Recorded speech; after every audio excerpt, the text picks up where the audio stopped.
the win? You know, I was really proud of the guys. Again, we're grinding through a time when we probably have as many injuries as we have, and we don't use that as an excuse. If they'd have beat us, they'd have beat us, but we know it's going to be a tough challenge, and that's the type of game Northern Colorado tries to play, and they do a great job of it. I shouldn't even say try. That's the type of game they play, and they do a great job of it. They played UNLV to 14-13 to start the year. They beat a good NAU team, you know, so we knew that it was going to be a challenge at times, especially with what they do defensively, you know, but both sides of the ball made enough plays to win, and you know, we found a way again to be on top of it in a Big Sky contest. Talk about your defense. 18 points allowed today. Oh, huge, and it felt at times even better than that. You know, I thought our defense was flying around.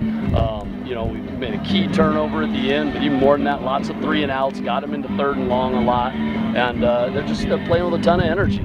And you know, it's huge. We need to win different types of games, and I knew we would throughout the year, and we did.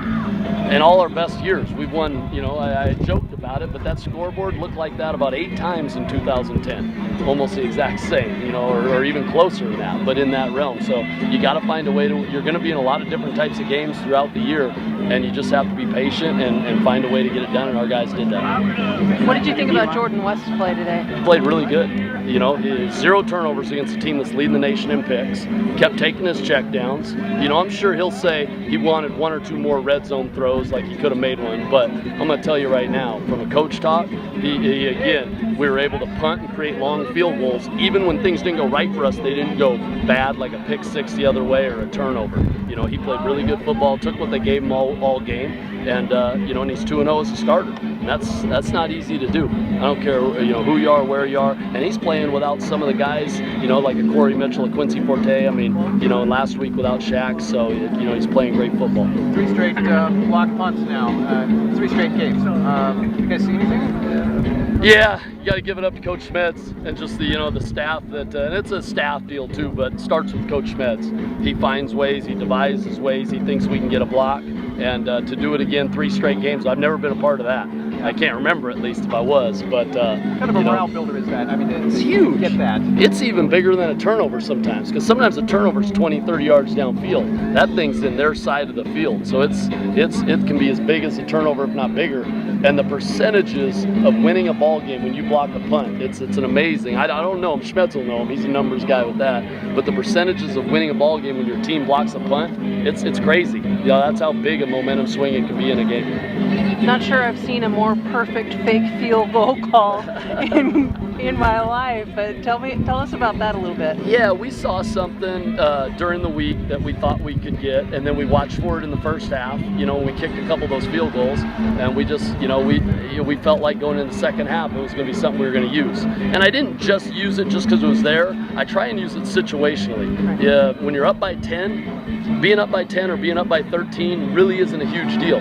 You know, it's so even if we make that field goal, it's still a 2-score game. You know, if I'm on their side and they hold us to a field goal, I'm thinking, great, we're up 10, we still got 2 scores can still win us the ball game. So being up by 17 is a big deal.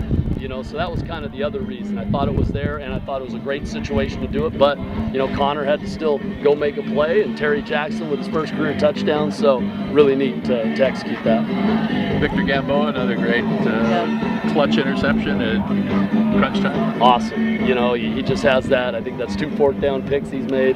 He has a, you know, he just has a way about him. He has a moxie about him. He has an attitude. He has a confidence that, you know, that's what you got to have at corner. Even when you get beat, even when things don't go right, he's going to forget it and come back and play the next snap like nothing ever happened. And that's what allows him to be great through a whole game. You know, is he never gets down about it. He's got a great moxie. A lot of resilience on the last defensive stand. They're getting sack after sack and then getting first downs, and they just kind of stuck with it. It's awesome. You know, and you got to have that, man. It's college football. I mean, kind of like, you know, Saban was kind of laughed, you know, at what he said, but he's right. You know, it's like, you know, you find ways to win because it's hard to win. Sometimes, you know, you get caught up in, well, why didn't you win by more or this or that? And it's tough. So it takes that resiliency. You know, other team's going to make plays. You know, you're going to be in battles through the course of a whole game. And every week is different. You can't say, well, they beat them there, so this is what should happen in this game. It just doesn't work that way. Every game's its own, and our defense did that. They found a resilient way to come back even when things weren't going perfect. So it was great. Good. Thank you.